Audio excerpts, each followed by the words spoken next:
Good afternoon, everyone. We are just going to give folks a few more minutes to sign on, and then we'll get started shortly. Thank you. Hello, everyone. This is Yvette Kelly with the Community Technical Assistance Center, and I want to welcome you to today's webinar. Before we get started, I just want to take a moment to orient you to the WebEx system. If you have not done so already, please call into the webinar using the audio conference information found in the Events Info tab above the slide deck. Have it highlighted here. At the end of the webinar, we will also have a few minutes for some general questions, and we will be utilizing the chat box feature throughout the webinar as well, which is located on the right-hand side of your screen. If you don't see it appear, please click on it, and it should come up. If during any point in the webinar you come across any technical issues, please feel free to chat to our host, Brianna, who will be able to assist you in remedying those. And so we're going to go ahead and get started. So I just, again, welcome everyone to the webinar. Wanted to let everyone know that this webinar is the first in a series of webinars that will provide an introduction to sensory modulation utilizing a trauma-informed lens, and how this approach can support de-escalation efforts. Today, we'll be hearing from Jane Musgrave, an occupational therapist who has lectured and conducted a number of national trainings on exploring and utilizing sensory modulation techniques to support families, youth, and staff. If some of you had the opportunity to attend the BBI training that was held in August, then you would know that Jane was there and did a wonderful job presenting around this topic, and has done so nationally. And so we're very excited to have her today.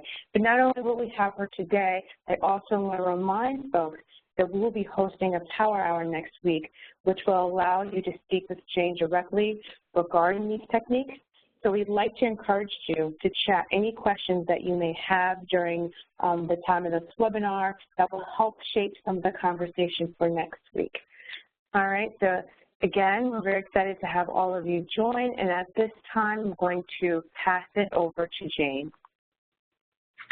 Hello, thank you so much for coming today, and I have to confess, this is the first time I've done something of this magnitude in terms of a webinar, and I'm used to seeing my audience. So please, if there's a concept that I wasn't clear about and you want to type me a quick question, that's fine. We will have the opportunity for a more in-depth question, and that will be next week. As well, and also I'm also open to anyone who has experience or wants to add. I can always learn things, so feel free to, particularly if you're an occupational therapist and you're out there listening, we'd love to hear what you're doing, how you're utilizing some of this modalities in your practice. So I think we're going to start. What I like to do first is actually see if we can try and use some of the functionality here of the comments. And I'd like to know how many folks are actually working with, and we'll see how this works. I'm not sure how we're going to do this, but in questions. But I know people are probably working in residences. I'm assuming people are working in the home. Are there any people who are working in hospital settings? And I'll give a second for people to sort of type that in. And one of the reasons that I bring that in is sometimes bringing this into a hospital, people are concerned about the modalities and safety, so I will be more than willing to cover some of that information. The other thing while we're waiting for people to type in is we're going to talk really about what is sensory modulation. You're going to go to your next dinner party and you're going to wow people by letting them know about this really cool thing you learned, how it helps with self-soothing and regulation, how it is used as a primary prevention tool in what I like to say in preventing restraint and seclusion, but that it does so much more than that. And as we've been doing more with it, we're learning more of all the unique things and ways that it can really sort of benefit a facility, whether it be hospital, residential, and even in the home. Let's see, I'm seeing some answers here. We have, yes, some people who work in a psych inpatient unit, an outpatient mental health service and foster care. Okay, Sounds good. That's helpful. Thank you so much. I'll make sure I touch on some of those things. So, again, this is a fabulous tool, and one of the things about it is a human tool. Really, this tool works with anyone who basically has a brainstem and a spinal column, so it actually even works with some of our friends in the animal kingdom. You may have heard of some things like the Thunder Vest for dogs and cats. It's an anxiety vest that's based on actually providing pressure to the animal skin. That is an example of sensory modulation. It is an empowering and self-soothing tool. One of the things about this is this idea that I can learn to self-regulate. I don't have to come to you, particularly for those of you in hospitals. Sometimes people will feel I have to go see the nurse for a medication, or I have to find a staff person to help me calm down. And really learning the art of being able to self-soothe is very empowering for folks. Also, it's prevention of dysregulation. So today we're going to explore the sensory systems. This is kind of the beginning baseline workshop. We are going to go into more detailed in the second workshop, which will actually be on the third time we get together, and really look at techniques. But I wanted to give you guys a foundation for why these things are working and a little bit of the science and the art to it.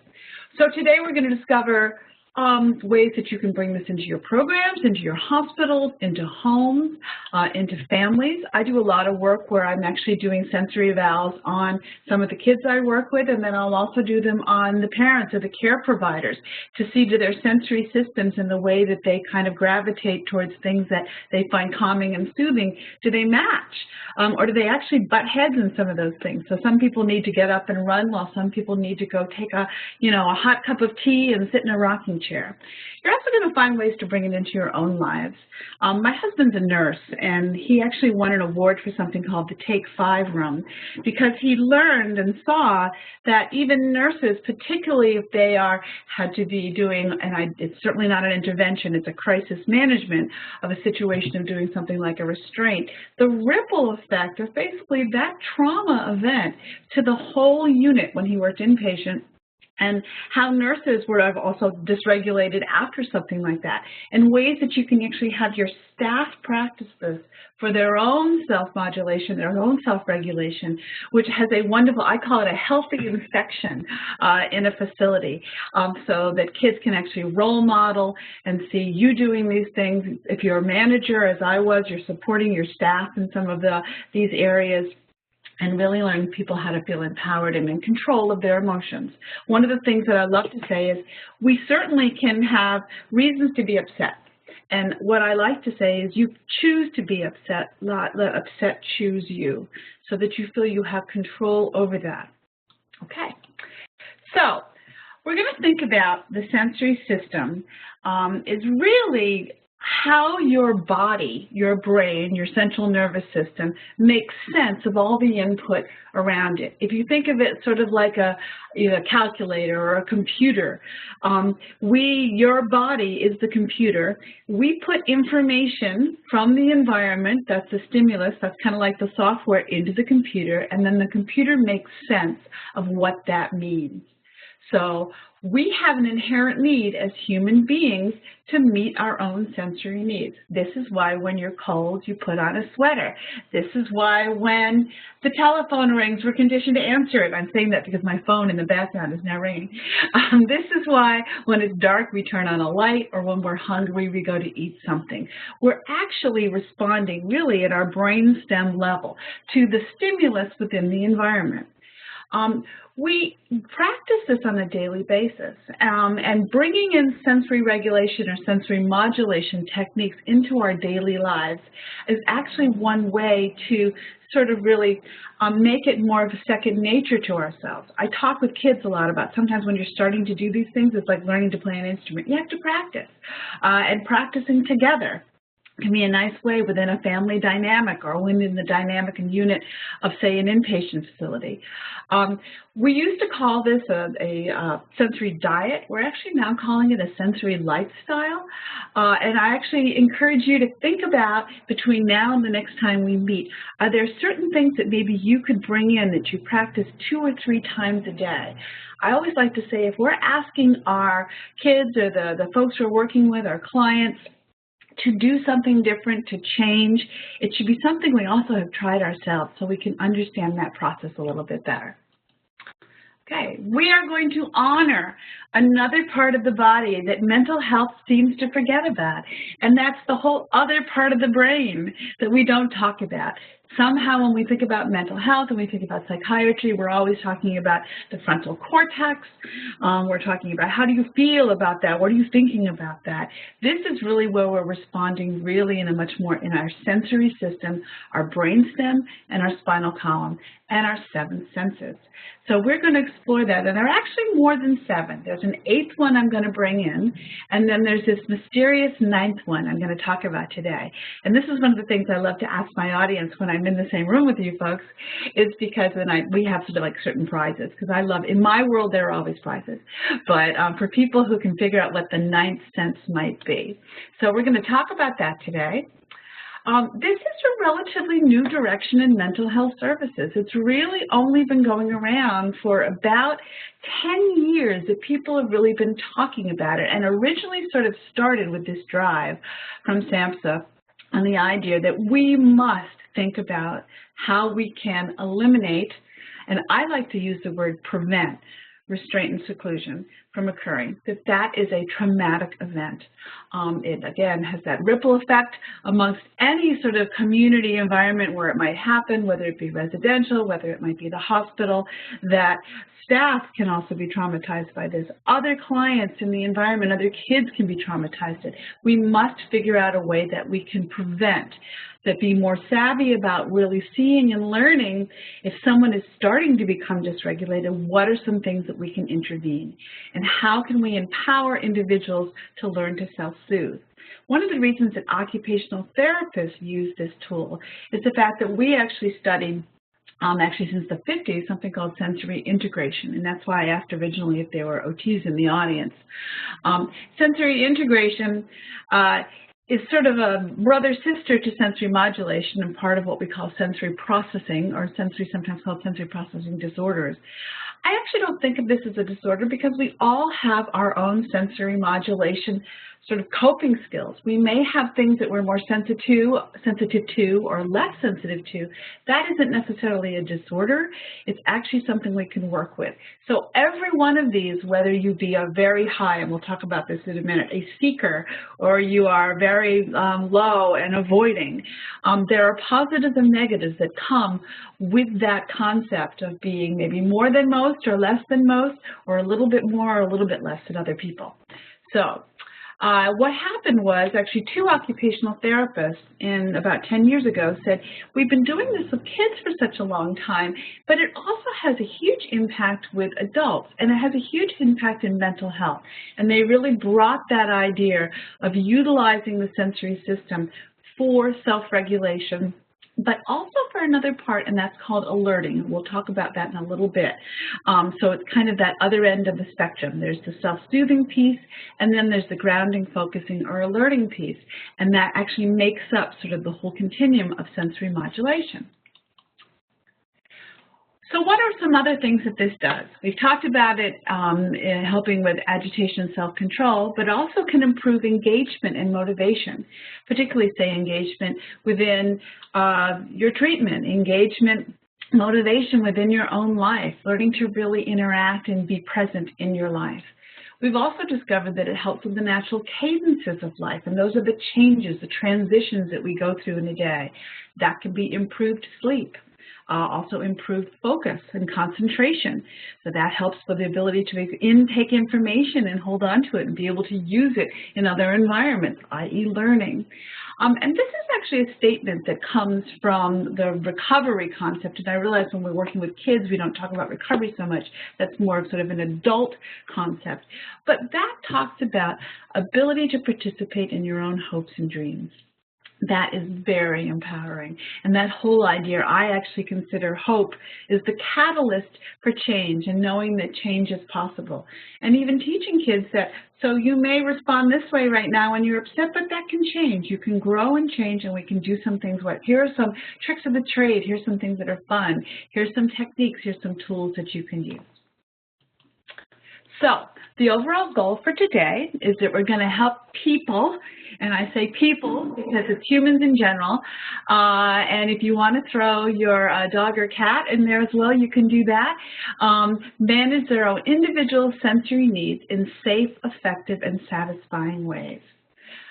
There's actually a wonderful article in a paper that I found when I was traveling on a penguin who had anxiety.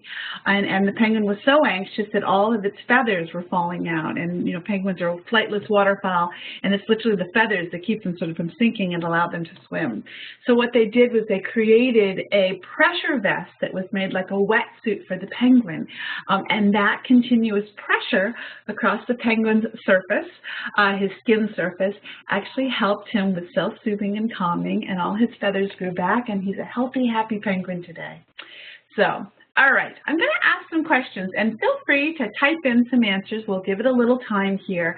I'd like people to, and I'll kind of read out to the audience what we've got. How do you calm yourself down? Right? One thing that you find that helps calm you down. And I'll give you a minute. This is where I wish I had Jeopardy music in the background now. For myself, I will share while we're waiting for some answers. I found that when my husband and I turned 50, we splurged and we bought a hot tub. And there was something about going in that hot tub, and we live in New England, so snow, sleet, you name it, bad weather. Oh, here we go, herbal tea and sit with the dog on the floor, soothing music. Beautiful. We're getting some answers here. I'll continue with my story, and then I'll read a little of those. So I found when I went in the hot tub, it was the best thing, and the troubles of the worries of the world would wash away. And it was such a joke that my son gave me for Christmas a snorkel and swim fins, because I would like to submerge myself completely underwater, and the running joke would be to look out the window, and if you just saw the top of the snorkel kind of rotating through the hot tub, it would be Mom must have had a bad day at work. She's in the hot tub calming down. So, all right, some of our answers that we've got, I'm not sure if you can see these or not. Yeah. Jay, do you want us to help you out with that? No, it's kind of hard. So some folks say that they utilize reading, they take a shower or bath, go for a walk, stretching, breathing, listen to music, and let's see, sit on the floor with their dog. Deep breathing seems to be one that folks use. And let's see, some of them do some, take a walk outside or do some exercise on the treadmill, yoga. So those are some of the things listed. Okay. And so what you saw from that is that people do different things. Some people need to do something that's really kind of relaxing or more sedentary. Some people say they need to like maybe spend time with somebody else, talk, spend time with my cat, with my dog, with a friend.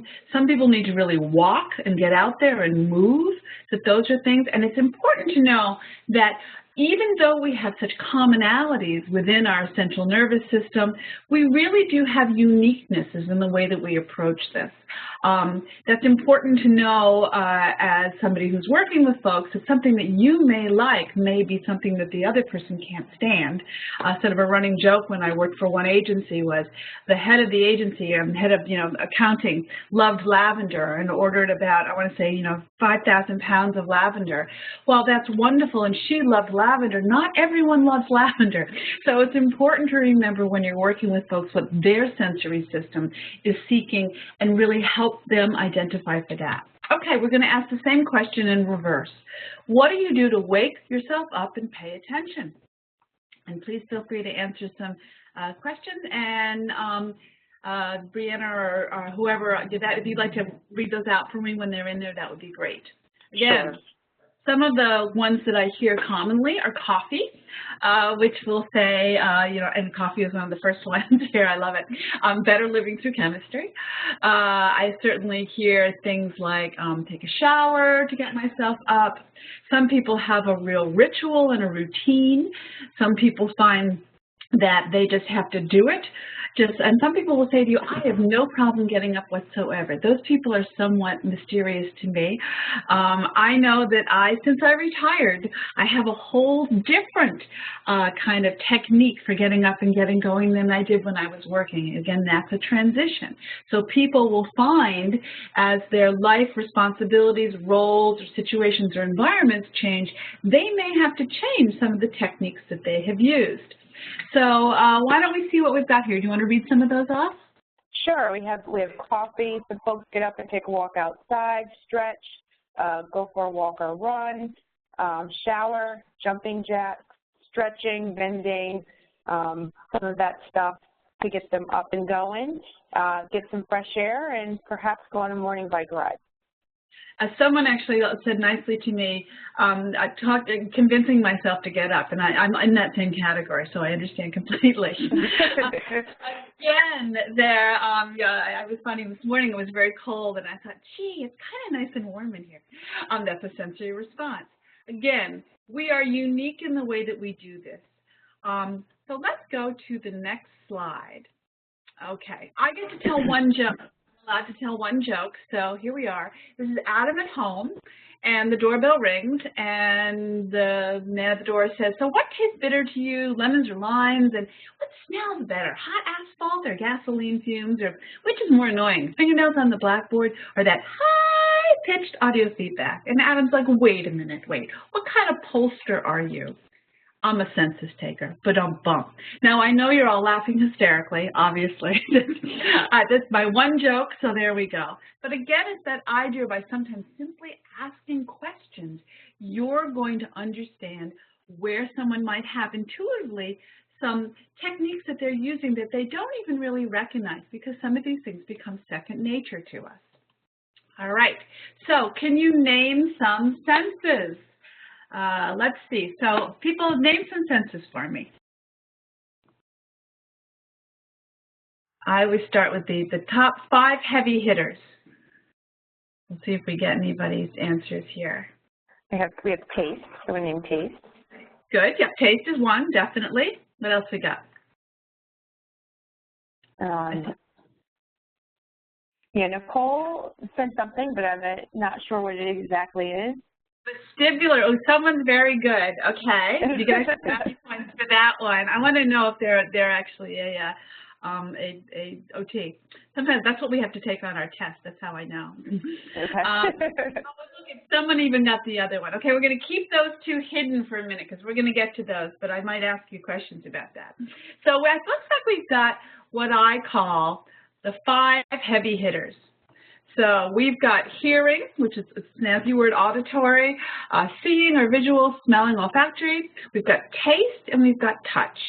Those are the ones people commonly think of. Now, there are, and actually it kind of came up already and didn't transition in, so I couldn't do the drum roll and make it exciting. There are 3 other ones. And people were right, proprioception, or your orientation in space, and one. We'll talk a little bit more about that. If you were seeing me right now, what I would do is, I'll ask you to do this. How about this? I'd like you to put your hands out to your side, provided you're not, touching someone or wiping them in the face.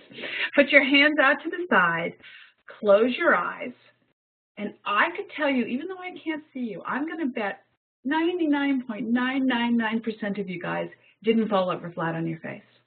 That is orientation in space. You know where your body is in space. Even though your eyes are closed and you're not receiving that sensory input, you know from where you are. If you lean to the left, you lean to the right, which is why this is balance's cousin, because balance gets a part of this. We have receptors in our joints that tell us where Earth's gravitational pull is. That's how little kids know, I've been sitting and now I'm going to stand. That's how we know if we're standing or we're sitting. That's how we can feel that level. This is why if you jump into a swimming pool, you know where up is. You don't jump in and go, okay, rats. Now, where was up? It's important to remember this one. You just feel it within your body. Balance, or vestibular, the second one. If I were in front of you, I would stand on, and I usually wear silly little high heel shoes, but I would stand on my high heel shoes in front of you. I would put my arms out, and I would say to you on one foot, as I'm balancing, is my leg completely still? And if you were looking, you'd go, no. And when I do this for kids, I love it. They go, no, you're all wobbly. I love that. I'm thinking, great. I'm jiggling. My leg is actually contracting and expanding while I'm standing there. So, and that's happening at my brainstem level. It's not happening in my frontal cortex. If I had to think about, okay, I'm going a little to the right, I need to tighten my calf muscle on the left or the other way, or lean forward back or lean back a little bit, I would fall over. It's all happening at a reflexive level. Actually, someone just asked me a question, what about rhythm? We will talk about rhythm in depth at the second workshop, which is the third week. We will definitely talk about that as a sensory system. And it actually, what happens with rhythm, it's kind of the condensing of proprioception and vestibular together, which a lot of times you'll hear referred to as movement. The last one of the 7 senses, and you can see there's clearly more than 7 here, but the 8th one is called interoception. And that is awareness of your own internal organs. This is a new one that I've just sort of brought in recently and been doing a lot more work on in the last 2 years. This is, gee, I am hungry. I'm going to eat.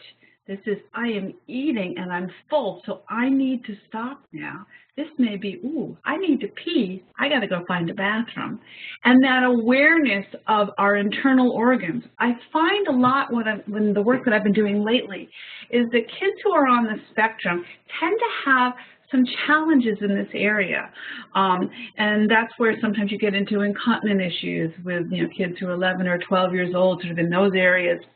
Or this idea of kids who will eat and eat and eat and then get sick because they've eaten so much that their stomach can't handle it. And how do you work with kids in terms of trying to get them to build not necessarily awareness because they're not feeling that within them so much, but how can you work on some life skills and some sort of tricks to help them with those problems?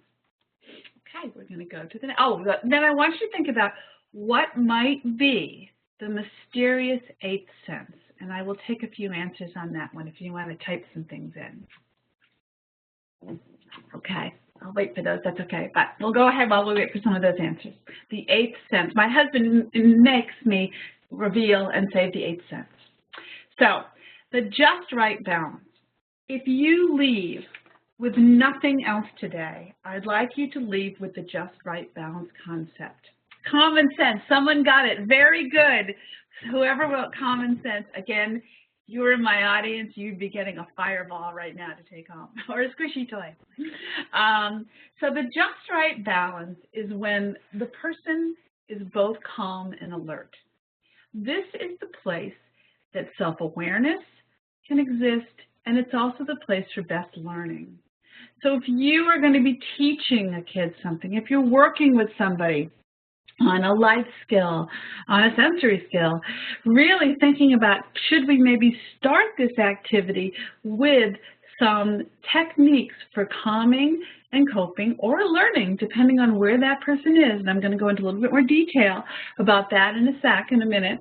Can I get them to the just right balance? That is when the person is going to appear content, relaxed, engaged, and attentive. My secret hope would be that you guys are all there right now. And when I do my workshops, I kind of look for that. I look for, am I getting eye contact?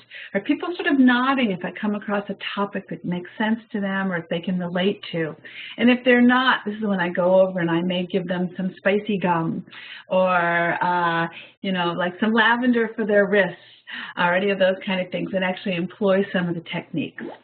Okay, so I like to have a visual when I'm learning new things, so I think about arousal states, and the just right balance is not too high, not too low, it's just right, or what I like to call the Goldilocks kind of arousal state, right in the middle. Okay, so what are arousal states? Arousal states, we're going to talk about low arousal states, and we're going to talk about high arousal states. And we're going to talk about each of those 7 senses and what is calming or alerting in those senses. Someone who's in a low arousal state tends to be sluggish or slouched. They're going to have poor eye contact. They may be sleepy. They can be very socially withdrawn. They're the kid who doesn't necessarily want to get out of bed. It covers over their head. The room has the lights that are dark. They may not want to go to school. They may not want to go to programming if you're in a hospital group programming. They could have a very flat or sad affect, and they're very poorly focused. They sometimes are the person that doesn't get as much attention, particularly in, say, a CBAT or a hospital, because they're not causing any trouble whatsoever, but they're sort of the silent sufferers. And it's important to think of them also as having sensory modulation, techniques that could be beneficial. We seem to always gravitate to the child or even the adult who may be, losing they're becoming dysregulated, they're becoming even aggressive or assaultive, and all sort of the energy kind of goes into that because clearly it is a safety issue. But I want to emphasize that these folks in that low arousal, who particularly sort of get stuck in a low arousal, they can also benefit from sensory modulation techniques. It's important to think about our environment. The environment plays a huge part. Just as we talked about, your computer isn't going to do too much if you don't have software.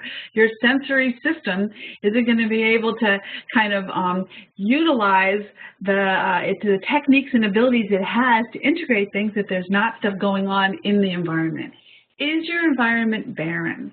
I do a lot of what I call sensory temperature checks of environments. They, fly me across the country to go to say, could you look at this environment? Could you look at the environment that these kids are in? Is it sensory friendly? I sort of jokingly call myself the Martha Stewart of mental health. So the first thing I'll look at is I will go, how does this place smell? What's the temperature in here? Is it pleasant? Is it too cold? Is it staggeringly hot? I do a lot of work in adolescent residential programs, and I feel bad, but the dirty sweat sock smell. Is this going on? Does it smell fresh? Does it smell inviting? What's the sound? Is it sound chaotic? Does it sound fun? Does it sound soothing? What's happening with that? Is the furniture, does it look inviting? Do I want to actually step over this threshold and kind of enter this environment? Is there something that makes me want to feel engaged in this environment?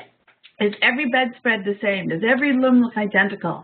Is it all done in cinder block? I find that a lot of the places, particularly when I worked in a state hospital, I always used to joke that there had to have been a great sale at Sears in 1902 on just cinder block, because every single state hospital or state facility, public facility, seems to be built with cinder block.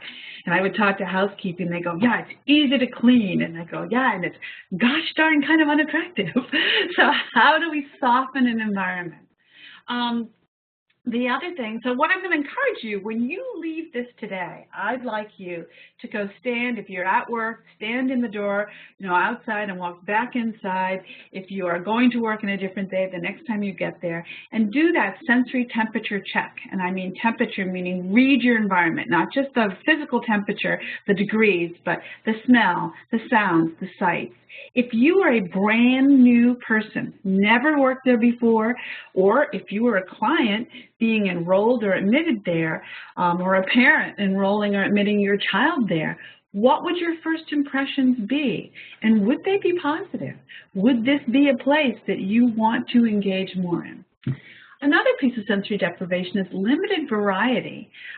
Is there variety within the food? Is there variety, again, with the bedspreads? Is there a variety with how the days are spent? Is there some structure that kind of feels containing and comforting, but a little bit for also variety, so people don't feel it becomes robotic?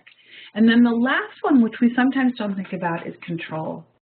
I strongly, strongly urge people to think about controlling what we have to and allowing choice in areas where we can. With kids, I sometimes do a little bit more of what I call forced choice, meaning you got these 4 things and you can pick one of them. But this idea, clearly there has to be some, you know, sort of rules and regs or culture to maintain safety. But sometimes we do things because it's just the way we've always done it and we kind of haven't thought about changing it, or sometimes we do things because it's easier for staff. Those things can also be sensory depriving and sensory deprivation for folks. So think about that. Really start kind of analyzing from a sensory perspective, put your sensory glasses on, your facility, and does it make people want to engage? Okay, we're going to talk now about high arousal. And I always like to add the caveat here that I adore the Tasmanian devil. He was always one of my favorite. In fact, I did, I think, a full report in 3rd grade on a Tasmanian devil, and someday I hope to go and actually see a real one. But I hear when you tickle them, their ears turn red. So, but the high arousal person you recognize, that's one of the ones sometimes we even feel it in our gut. They tend to be poorly focused. They have some of the same commonalities of the low arousal in terms of focus and ability to kind of concentrate and be present, but they feel very different. They tend to be hyperactive. They can be intrusive. Is it time to go on the bus yet? Is it time to go on the bus yet? Are we leaving to go to the store? Can we go to the store right now? One of the things, a classic sort of example in an adult facility was always, is it smoke time? Can I have a smoke? We can go outside in 5 minutes. Okay, is 5 minutes up yet? Can we go? Can we go? They're easily distracted. Anybody here ever see the movie Up? Up is one of my all-time favorite movies. I do a lot of movie references, and I know I'm getting old because sometimes I say these movies and people haven't ever even heard of them. But so the easily distracted person, Doug the talking dog. In the movie, Doug is wearing a giant cone, you know, one of those cones, I guess after dogs have surgery, and he comes bounding over to our hero. Yes, somebody wrote that. Exactly. I'm getting to that point, whoever just put that comment in. So consequently, he comes bounding over to our hero and go, "Hi, I'm Doug the talking dog. I just met you. I love you." Squirrel! Right after. Exactly. You got it.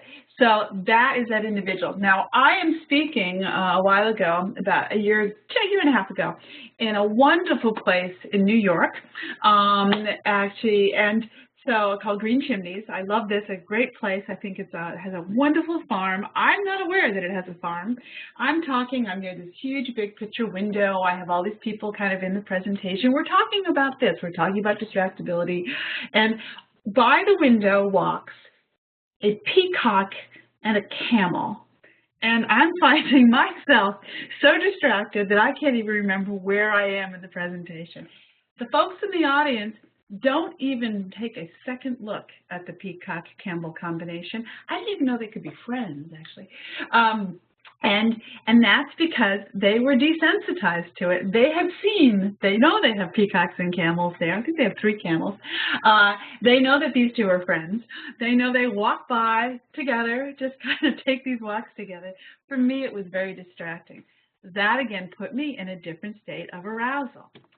Tense and posture affect. You can sometimes see this, and it's important to be able to read the body language of the kids and folks you're working with. I worked with a young man.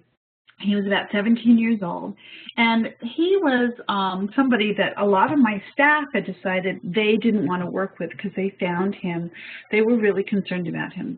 There was a comment made that they felt that he was probably one of the most aggressive people that we'd had at our facility. My staff said that basically they were scared of him. So I found myself working with him, and what would happen, one of the things that he did was he filled out complaints. He must have filled out approximately 35 complaints a week. And a lot of these complaints were overturned, and then he would file appeals. So he would come to my office with shopping bags of these appeals and these complaints that he'd been working on. And I could tell his affect and the tenseness in his posture. His shoulders were up so high that they would touch his earlobes. And what we would do, I wouldn't say what's up or what's happening, what we got for complaints today. I would start by actually saying, all right, Glad you're here. I'm going to make up a name, Fred. Here's the rocking chair or the glider. Which seat would you like to sit in? And here's my little, coffee brewer thing. What's it called? Keurig machine. And I've got hot chocolate. I've got apple cider, and I've got some, calming sage tea. Which one would you like? And we pick one out. And then he would sit there, and then I have lavender, and I always have lavender, a scent that he would like, and we put some on each wrist, and we practice some breathing exercises. And that was one technique I would watch to see that I could see the space between his ears and his shoulders. And it wasn't until they went down and I could see daylight that I'd say, okay, so let's talk about how your week went. That was the idea of using a sensory modulation technique to help get him into a better arousal state in more that just right balance so that we could be more productive. Again, high arousal with pace, difficult in concentrating on a task or in a conversation. So, is this high or low? And just answer first, don't read the rest. I don't want to give away the hints here. Do you think this is high or low arousal? I'm going to wait and see if I get any answers here. Okay, people are thinking about it. Everyone's worried it's a trick question. Low, okay? Anybody else? Low? We got all lows so far. All right. The secret answer to low, yep. The secret answer to this one is you really don't know. There is something called sensory overload. And what sensory overload is, it's this kind of a day. So I get up in the morning and I have the day off. I'm going to have my nails done, very nice. My son's gone off to school. My husband's at work.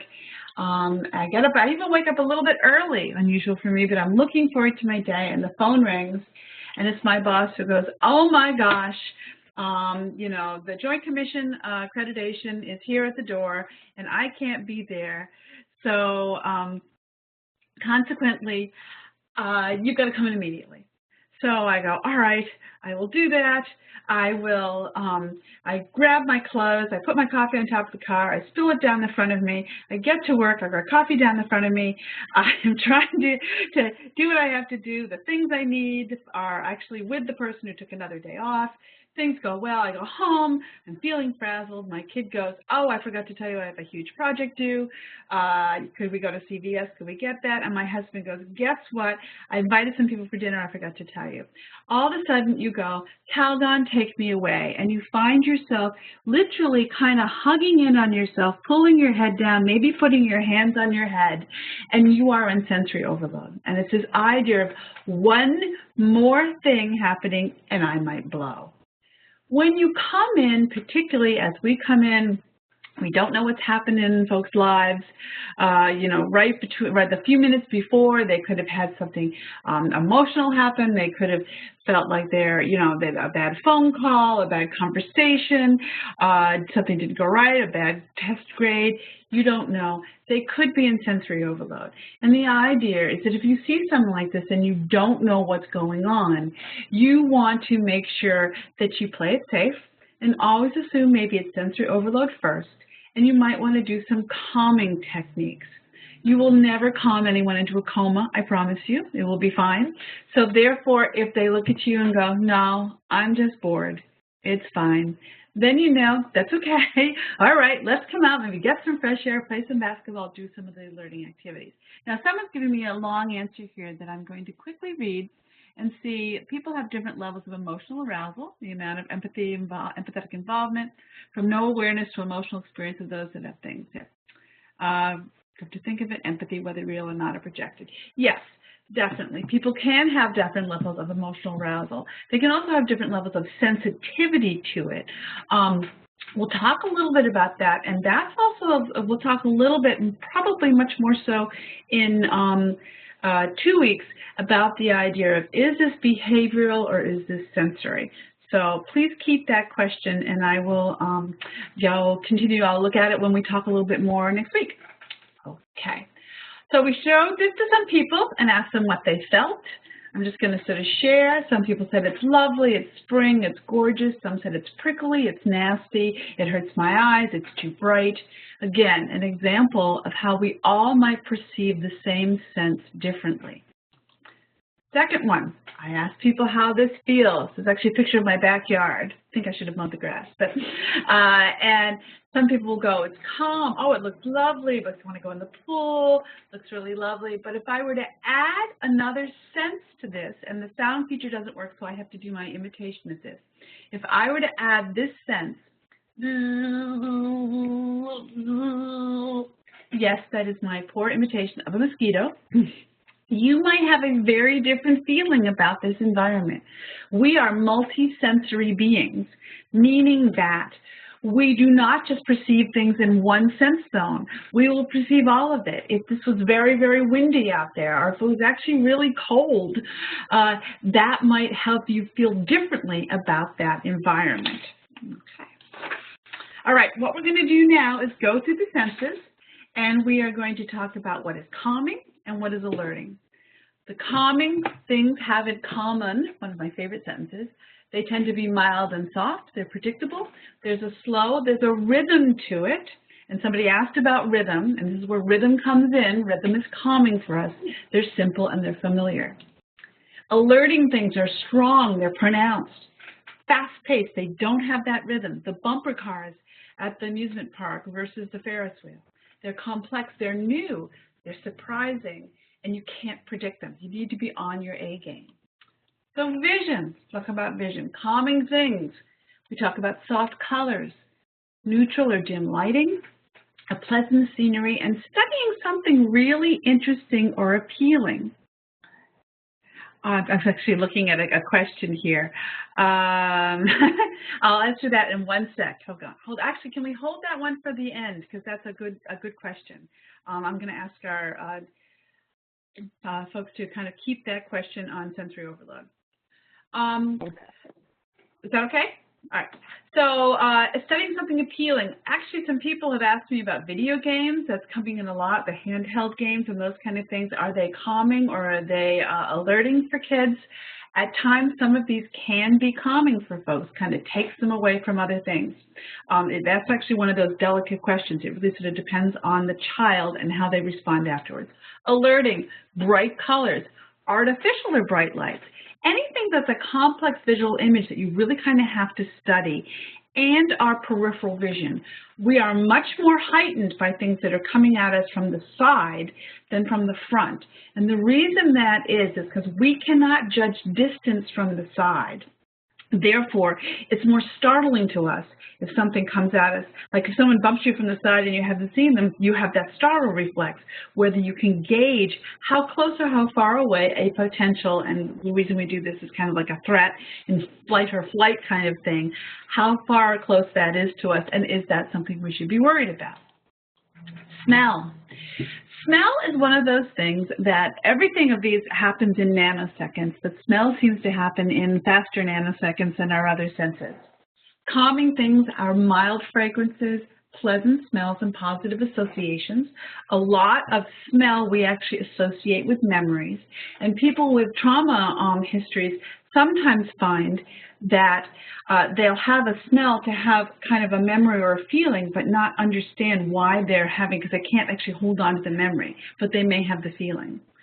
Alerting things are strong fragrances, noxious odors, and negative associations. This is why smelling salts wake you up, and they're nasty ammonia smelling, but things like lavender and chamomile can be more calming for us. One of the techniques I use with kids is put lotion on their wrists. I get them pick out a scent that they like.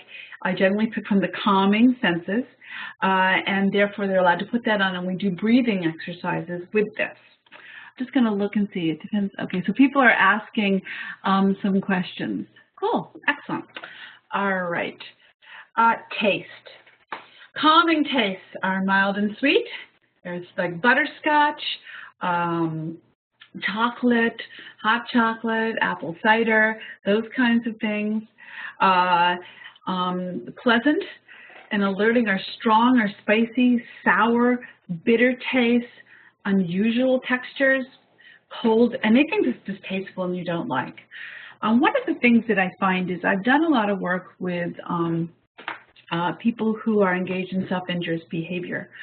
And I find that, so for example, I had a young woman who was cutting herself, and it's actually some required, medical intervention, stitches and those kind of things. And she had the goal, she asked to see me because she had the goal that she wanted to stop cutting. And what we did is we looked at how could we ground her, because to sort of help with that impulse. But she said to me, it's actually, I can sense when I'm getting in trouble, and I know enough to go and ask for a PRN medication. It's the time between when that medication, I've taken it, to when it starts working, that 20 minutes, that's the time that I have a really hard time. So we looked and said, okay, we're going to really focus in on that area. And we started using taste. And the first thing we started trying, and I'm going to show the next slide here, is we started actually chewing ice. The idea that she would go and ask for a medication, she'd get a nice thing of crushed ice, and she'd chew it. And sometimes that works very helpful for people. That didn't seem to work.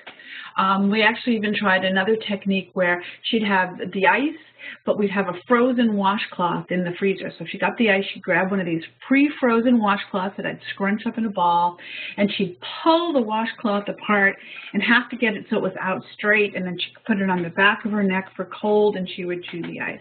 That still didn't work. It was better, but it still didn't work well. What we found that actually worked, and I got this idea from another, from a peer specialist that I went to a conference and she spoke, and it was a great idea. We took grated fresh ginger.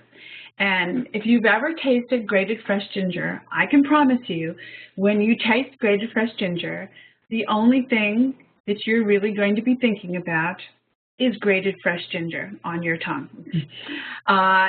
We did this. She would go. She would ask for grated fresh ginger. Then she thought, gee, while I'm going to get the medicine, why don't I take the grated fresh ginger now? Then she actually incorporated it in, and then we put it in a little contact lens case so she could keep it in her pocket. Then what we found, she got discharged, she did better, she wrote me and she said, now it's been about 8 months, she doesn't even use the PRN, she's only using the grated fresh ginger. Other things in the oral motor category, and because we have so much neurology right up here, we have a lot going on near our mouth and our heads around our sensory systems. Other things that work are sucking. Anyone here ever raise a small child? You probably remember the fabulous invention called the pacifier. And that is the reason that we, boil it and wash it in the dishwasher when our baby first comes home from the hospital is because it works. And the reason as our child gets older, or 6 months, 7 months, it goes on the floor, we sort of quickly wash it off and put it in their mouth is because it works. That sucking can be soothing. Chewing is organizing. That's that idea of the ice. Chewing the ice, chewing something that makes noise, crunch. Celery is another good one. You hear it in your auditory system, but you also can feel it in your mouth as texture. You've got that chewing, crunching, alerting, and then breath support. If there was really a ninth sense, I guess I would actually call it breathing as a sense and make 10 the common sense. But there's breathing. I love breathing because it's something all the people that I know bring their lungs with them when they go anywhere. So you have it. You can do it with your eyes open. You can do eyes closed. And what I like to tell people is envision like a radio wave or a wave on the beach, that slow rolling curve as a wave comes in towards the beach. And the idea that I breathe up and over the curve, and I breathe down and under. And I'm actually a musician, and one of the things we talk about in music is rounding our corners. So you round the corner of the breath at the top, and you go exhale, and round the corner of the breath at the bottom. And watch that happen as you're going. You can add lavender to your wrist, breathe in that way, and breathe out. And you will actually, nice thing about this, I've worked with kids who have nightmares. You can do this in bed if you wake up. Put some of the lotion on your wrist before you go to bed, or have a little bit by the bedside table. As an adult, if you're finding you're upset, this is a great way. You can literally start feeling your heart actually sort of like slow down. I have a wonderful video where a child talks about you can feel the thumping in your chest get softer.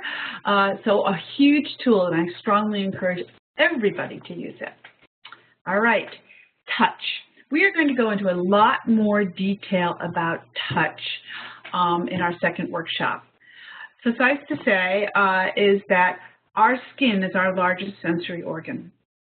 We have receptors within our spinal column attached to our brain stem that do something when we are touched. If we have deep touch, neutral warmth, not boiling hot, not burning, but that nice warm thing like a hot tub, or massage, it tells our spinal column to fire off C fibers. And our muscles read C fibers in our nervous system and that tells our muscles do not contract. Our muscles really only know two phrases. One is contract and one is not contract. So when C fibers are fired within our nervous system and our muscles don't contract, we feel and perceive that as a sense of relaxation. The opposite happens with light touch, unexpected touch, or cold touch. That is when we fire off A fibers. And A fibers tell our muscles to contract.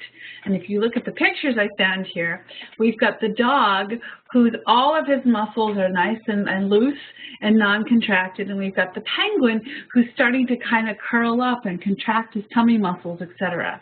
That's a tickle. That's why we move into a little ball when we're tickled, and we become as loose as spaghetti when we're massaged. Proprioception.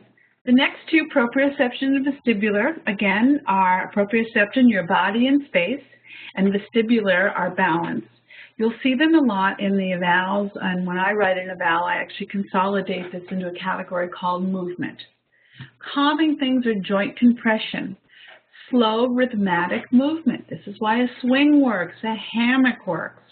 Heavy sustained resistance or lifting or carrying or pushing. Another technique that I've used with kids is wall push-ups along with the breathing exercise. So going against a wall or a tree or a side of a building and actually doing push-ups right there while you're standing, leaning against the wall. And keeping that in so that you try, and then usually kids will start off fast as they're breathing faster, and as they're slowing down, you ask them to slow the push-up down and sustain it and go a little slowly with the idea of having the breathing match the rhythm of the push-up. Now, I'm going to ask us a quick question of the host here, our host. I'm seeing a lot of questions here. Can we do these at the end? Can you sort of consolidate them and we'll talk about them at the end? Does that make sense? Yes. We'll do that. Okay, all right, so it's not that I'm ignoring you folks. I want to make sure you understand. I'm just seeing a lot come up. If I take time to read them all now, we'll never get through. Okay, so also for proprioception, alerting things are quick jarring movements, jumping up and down. You got to be on your A game. The guy on the surfboard is in the moment. He's not thinking this is the most relaxing thing I've ever done. He's probably thinking I'm riding a wave, I've got to go with it. He's having fun. It's not dysregulating, but he's alert. He's focused and he's grounded. He's also probably feeling a lot of that gravity as he is feeling where his body is in space. Okay. Vestibular, linear movement. This is that idea of rocking in one direction. It's sort of that's why I talk about vestibular and proprioception kind of being cousins to each other, because sometimes they really dovetail. That gentle swinging, rocking chairs, gliders, swings. I'm trying to think of other ones that I really like lately. The tire swing was actually a little bit more proprioceptive because it kind of goes in lots of different directions. Vestibular would be anything, again, in a straight line. I go forward and I know the only place I'm going is back. Some people talked about yoga as being calming for them. They're sitting and lying on something sturdy and motionless. If you notice, yoga pads tend to be very thin. They're not thick. You're, again, getting all that sensory input from your body, again, with the weight of your body on the floor, on your yoga pad, and really pulling in and feeling that you are grounded and focused. Alerting things, again, the opposite. Nonlinear, spinning, fast, irregular motions, quick movements of the head, having to constantly readjust your balance. I remember when my son was 16, he wanted a Congo board, and it's this thing that you kind of have to, you roll. It's literally a board you stand on that has kind of a large cylinder underneath it that you roll on. And he had to be quite in the moment, every moment, to make sure he sort of stayed up. Another vestibular thing that I'm actually doing a lot with right now with kids is that pattern repetitive movement. And we're going to talk in depth about that on the second workshop and really go kind of into much more detail about why that works. And again, this idea of how you can do movement to help sort of almost boot your nervous system, particularly if it's becoming dysregulated. All right, so auditory. If we had our little sound systems, you would hear a lovely tingling of a bell for calm or calm music. Usually there's a rhythm to it. It's familiar. It has repetitive components to the sound, so you kind of know you're coming back to it. One of the reasons that there are choruses and verses in songs, the idea you come back to that repetitive of the chorus. Humming is a wonderful calming technique. If you're trying to get someone to calm down, you might think about hum with me. Let's hum. And humming can be very contagious. If people start humming, others start humming. Alerting things tend to be more loud and quick-paced music. Unfamiliar background noise, that bang, that all of a sudden people weren't expecting as a truck goes by and hits a bump. Any sound that changes. Sometimes some songs you'll see they'll start with soft music and then it can actually increase the melody, the sound, the rhythm of it changes, and it can change the whole feel of the song, of the music, and the way you actually then respond to it. And whistling, humming's, sort of opposite. If you need to help get kids up and going in the morning, you could start whistling with them. Walk in and say, let's start whistling together. And will that bring people forward?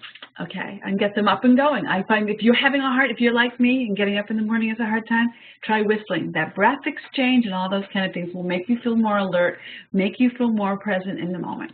Okay, so what are folks saying about that? Those are sort of the 7 senses that we talked about. What are folks saying? They love this stuff. It's fun. It's different. A lot of folks, even in the adult population, will say it's not a medication. It's something I can do for myself. I feel like I'm being good to me, and I'm enjoying it. I gravitate to it. So kids are liking this. And I actually find I'm doing a lot of work where I'm going in and seeing kids who sometimes they didn't want to see the occupational therapist, but I'll arrive with my weighted animal named Nigel, and I actually was working with a little girl last week who was very angry that she had to see anybody, and I walked in. I didn't say much of anything, but I held Nigel, who's my 8.5-pound white winter polar bear, and next thing I know, I said, you don't have to meet with me, but Nigel was really kind of wanting to meet you. So, and I kind of hold it out to her. And next thing you know, she's holding Nigel, and she's sitting in a chair. She's asking about Nigel. Then we're both sitting on the floor, and we're talking about what she likes in her sensory system. What are some of the things that calm her down? Again, bringing that other sensor, that stimulus into the environment that's a sensory tool can be very powerful. And I have a couple stories on that when we get into the second workshop. All right.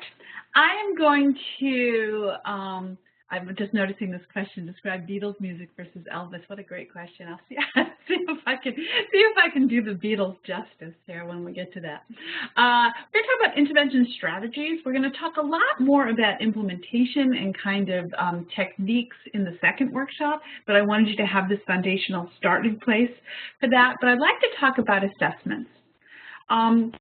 There are lots of ways that you can learn, what the kids, what the adult, what the person's, what your own sensory systems might be. And the easiest one is ask some questions. If you're just exactly what I did with you. If you need to calm down, what kind of things do you instinctually kind of do? If you need to wake up in the morning, what do you do? And don't always put it around kind of dysregulation. You might want to say, what's your favorite thing to do when you're trying to get to sleep? Or what's your favorite food? Do you like spicy food? Do you like not spicy food? What do you think about elevators? Do you like going in an elevator? Or do you prefer to take the stairs? Some of those kind of questions.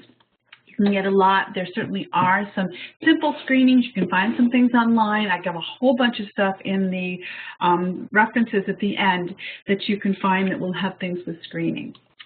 There are 3 evaluations that I really like and do use quite a lot, and I want to go over them just briefly as we have about 10 minutes left before we go to take some questions. Again, understanding if we don't get all the questions, we will have the whole hour next week, and if I don't know all the answers to any of the questions today, I will certainly do some homework to see if I can be a little bit more savvy for next week. One people may have heard of, it's called the ALERT program, and the book is How Did Your Engine Run? It's used for age 8 through adolescence, and actually there's adult component pieces to it as well. There is a web page, the ALERT program.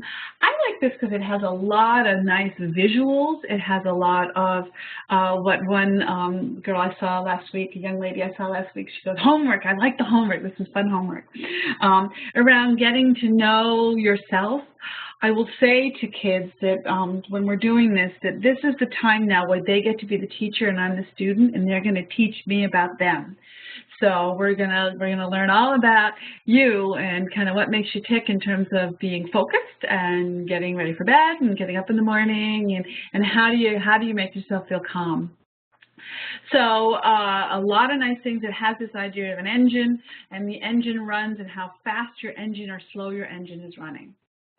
The other 2 profiles that I use a lot are by Winnie Dunn, and the web pages are here. This is a sensory profile 2. This is relatively new. It came out last year. There was a sensory profile before that. It works for ages infant through 14.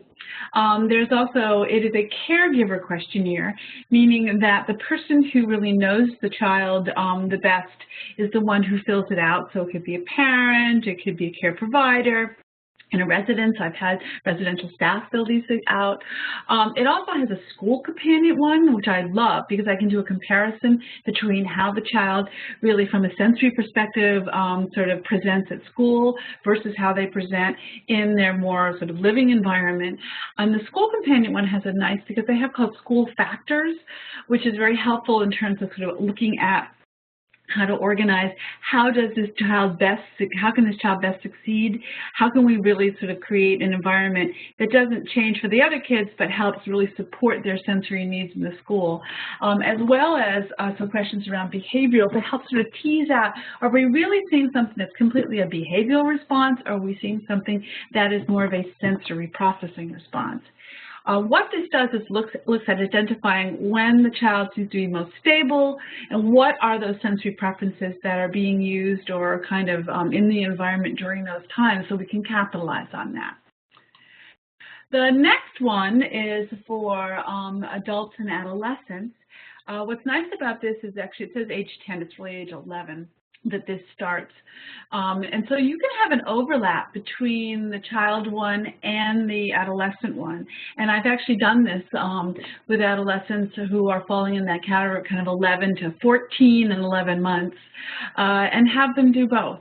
So I might have the care provider fill out the care questionnaire, and I'll have the child themselves with me fill out the adolescent one. Because I like to see, are people seeing, you know, sort of on the same plane here, or is the mom seeing something vastly different in terms of the sensory system than actually the child perceives about themselves? This is a self-questionnaire. I usually do it with the kid, sitting down together, because some of the questions are written a little funny, and I call them backwards, so that they can be a little confusing. So we can kind of process that, and I'll learn a lot too as I'm filling out with the child. This looks at everyday life in a variety of different settings. So it also looks at when people become dysregulated, not just kind of the positives as we saw in the child version. What I love about both of these assessments is that it gives me concrete suggestions that I can then present to, say, the parents, the child themselves, the school, the residents, and also helps me kind of identify what kind of tools would be a good way to be spending our money on, what seems like it might be beneficial, and certainly we can check out and try. There are also times that I have just I have my little basket of assessments and let kids play around with stuff and see what they kind of gravitate to.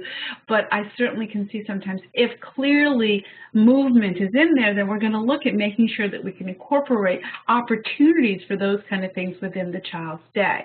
So both web pages are there. The thing about these evals, they are written by occupational therapists. It doesn't mean you have to do them. You do have to be a licensed practitioner to be able to purchase these. That's the only trick with these. A little bit more about other ways to kind of learn about this model, which is Winnie Dunn's sensory processing model.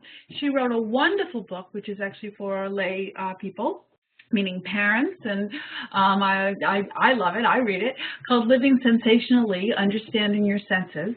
And it takes the same model that are done in the two evaluations I just showed you, putting it in layman terms, and it also has a self-eval in there that people can fill out to kind of get a sense about where they might be falling. The nice thing about this, it also then goes into things about sensory in the home, sensory in relationships, sensory in the parent-child relationship, sensory in your dress. Some people are tactile sensitive. Does the itchy sweater or the tags in the t-shirts really bug you? And what are some things you can do about this? She breaks folks down into 4 quadrants.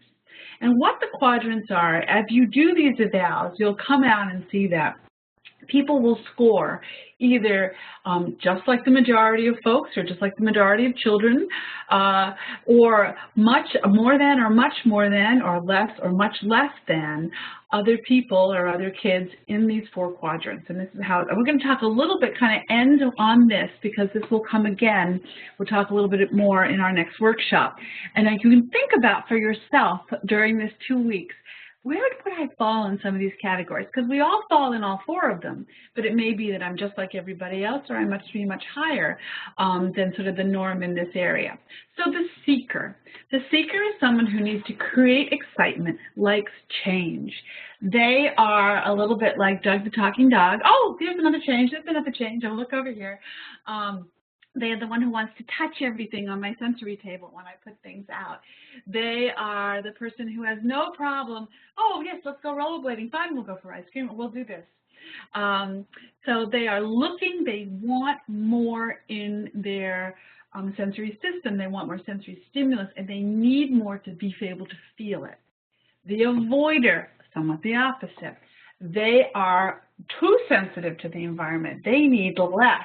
That actually is really distressing to them, and they need to really create routines to manage their day so they don't become overwhelmed. They are the person, I call them, they're the I'm out of here person. And a lot of times with this person or this child, you don't see it building externally. You on the outside don't see it so much, but all of a sudden, and then they blow, and you go, where did this come from? How did they become so dysregulated so quickly? I never would have seen that coming. The bystander. I call this the easy squeezy person. They are easygoing. They can maintain focus in a hurricane. They can maintain focus. They can, casually do their homework in the most chaotic cafeteria. They can do the crowded bus. They're content and happy. I don't know if anyone's ever seen the movie My Cousin Vinny, but there's a lovely scene where Vinny hasn't slept for a couple of days, and he actually ends up being, I think he's in contempt of court as the lawyer, and ends up having to spend the night in jail. And he gets the best night's sleep ever. He's a bystander in that situation, can easily do what he needs to do, and all the noise and chaos doesn't bother him. Then there's the sensor, and the sensor notices a lot of the detail. They can sort of tolerate it better than the avoider, but it's building in them, and they're very sensitive to the environment. They hear the buzz of the fluorescent light. They notice if something's walking out the window or by the school door or room, and they're looking out there because they're seeing all the motion and all those kinds of things.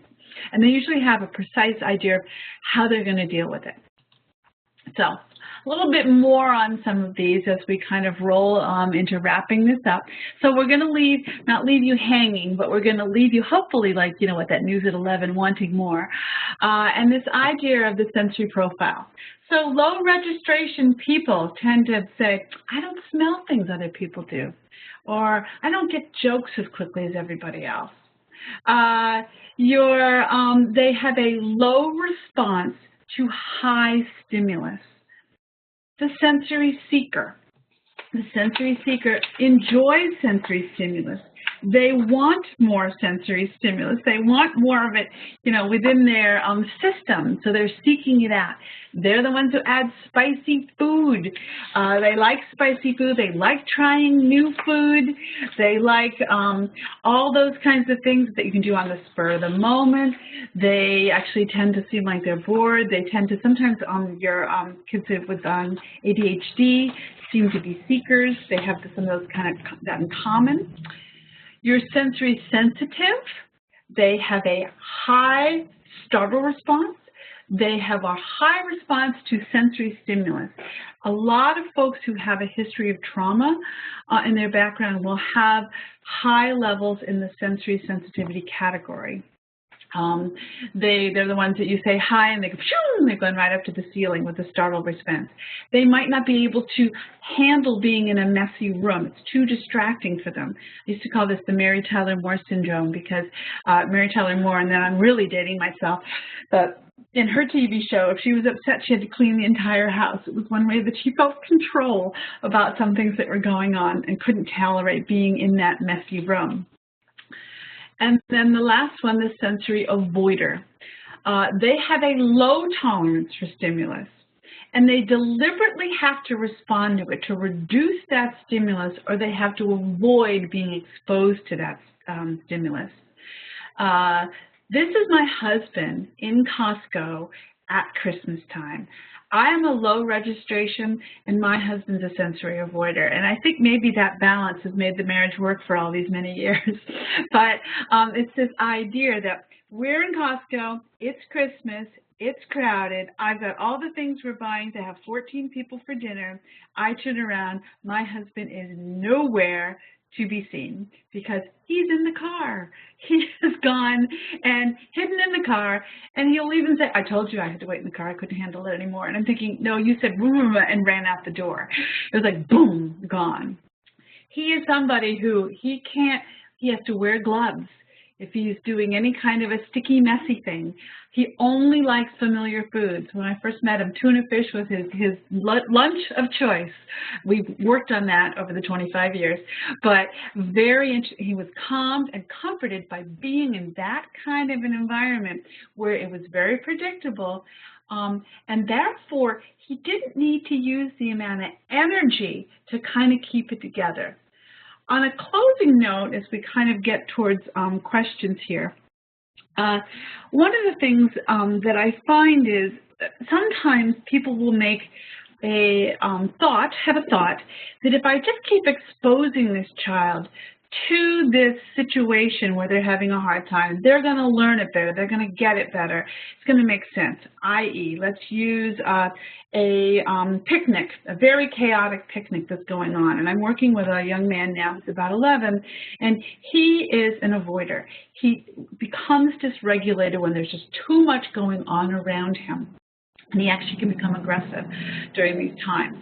So mom and dad kept bringing him to the church picnic thinking, oh, we're just he's gonna do better, it's gonna be okay. He is trying to hold it together, and they say, you know, he did really well for like the first 15 minutes, and then it kind of all unraveled. Well, he's trying to hold it together, and it becomes almost exhausting for him. So while I'm working with parents that at this point in time, during the fact that right now where he's 11, almost 12, that's going to be a really hard environment for him. And to constantly say, we're just going to expect it of you, you're kind of setting his sensory system up to fail him. And you really need to think about that stuff. Are there some things that we can do? So this is a kid who doesn't do well in team sports, but he does really well in what I call sort of self-challenge, self-challenge sports. So they kept trying to put him in, baseball, and he was having a really hard time with it. But he was doing beautifully at horseback riding. So for right now, kind of honoring and making sure he has some of those positives, has some of those successes, instead of continuously saying you're just going to do baseball, baseball, baseball, or set him up with a private coach now that it's wintertime to do some baseball with a one-on-one with the coach. So he can have some of those positives and really kind of feed his sensory system in that way as we work on other coping skills for him as he goes forward.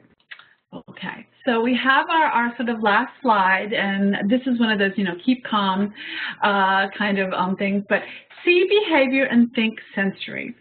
My parting words of wisdom for you at this point are this idea that we always want to sometimes put this label of behavioral. I see it's behavioral, it's motivational. They're just being difficult on that kind of stuff. Be sure and rule out, could this be a sensory issue? Could it be a sensory processing issue? Ruling it out is a no harm, no foul kind of thing. What if we tried a few of the sensory tools? If they don't work, there's no harm in it. But if they do work, what a huge benefit that is. I had, as my closing story, and then we'll go to questions, was I had a father come up to me at one of my workshops and said, we can't have, even a half an hour of watching TV. Our youngest son is on the spectrum, and he has so much sort of sensory seeking. He said, now that I've listened to you talk, that it's so disruptive, we can't even sit as a family and have any kind of even family event as simple as, say, watching just a small television show together. So what we looked at is we worked on actually making weighted pillows because this child responded well to weight. We did weighted pillows for him that he could hold during the TV, and that didn't quite do it. So what we did was we actually made weighted pillows for the whole family, which we put on the couch, and then we had made up a ritual that this child could actually move the furniture and get it set up so that they could all be sort of together to watch the TV. So he'd move the chairs around and do a whole bunch of proprioceptive movement things, and then he'd hand out pillows to each of the other family members and then his own pillow. And then we actually looked at a pressure vest for him that was very normalizing. It was a down vest that we added some weights to.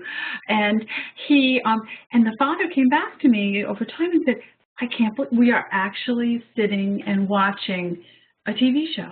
This is fabulous. And it's by having all those sensory interventions before to then allow for the child to be able to engage in that more sedentary, grounded focus activity of watching TV with the family.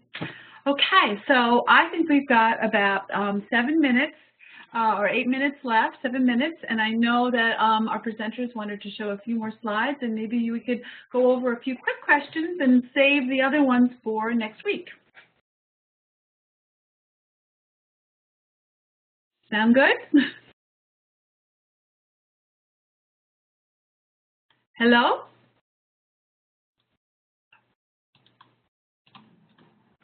Hello?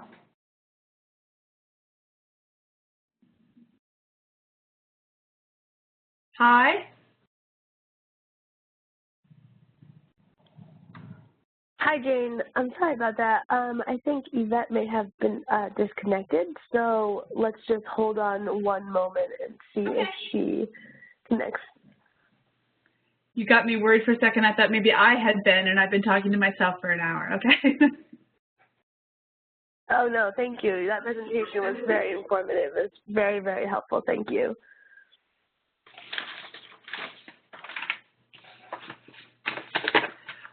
I could actually look at some of the questions if that would help. Let's see. All right, I'm seeing squirrel. Where are some of our questions? Here was one question that I see, and it's, does the definition of sensory overload differ from the experience of a person who has too many things going on at what time? Is sensory arousal a clinical term?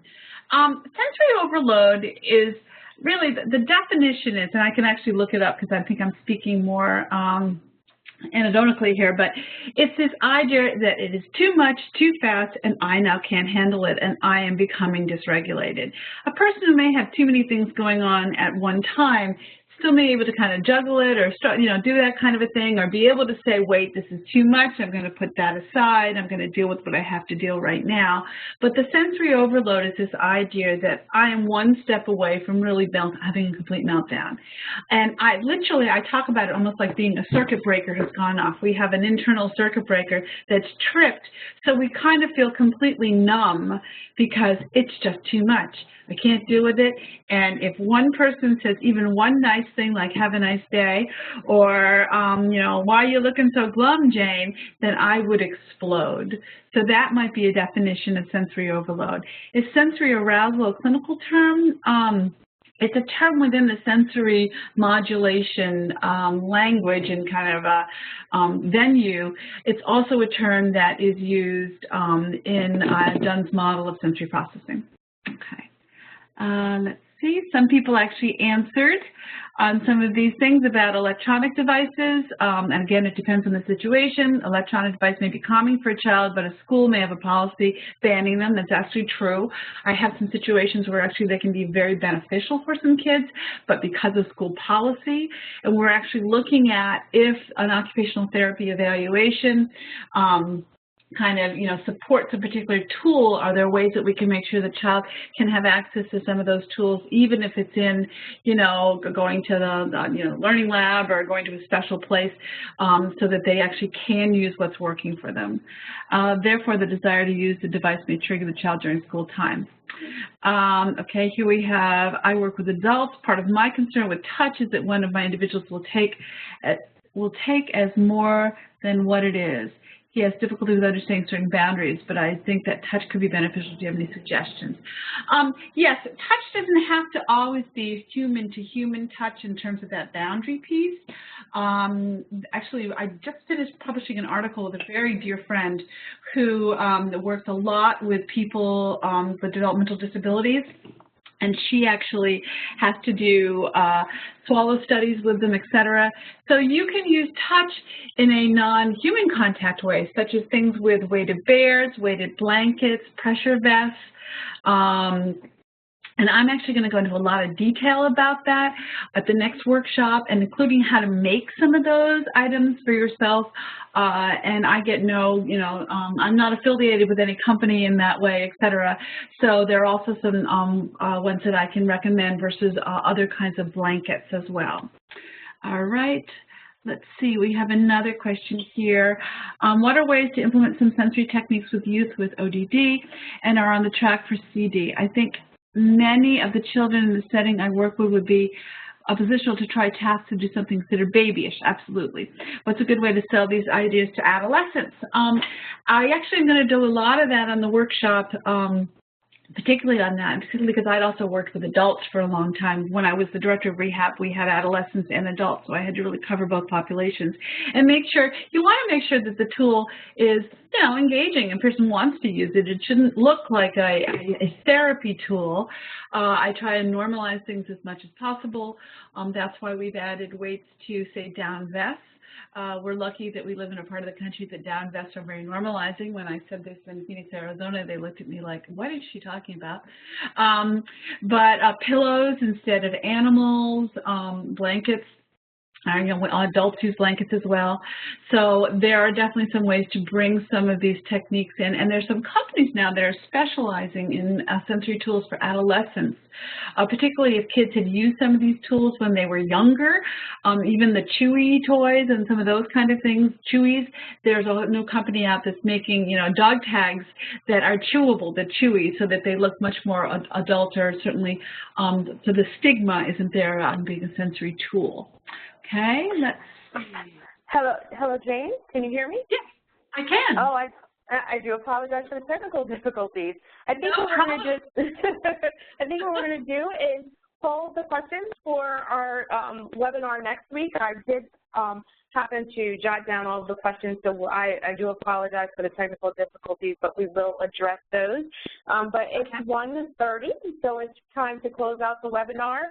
Just as a reminder to folks, that is Jane's contact information and some resources which we will share in the near future. But also just to remind you of the upcoming webinars in the series. Again, Next week we'll be hosting a Power Hour where you can actually speak to Jane directly and ask a series of questions, and we'll get to some of the questions we were unable to get to today. So once again, thank you for attending. If there's any other further questions, please feel free to reach out to me. Here's my contact information, and we look forward to talking with you guys next week. Thank you.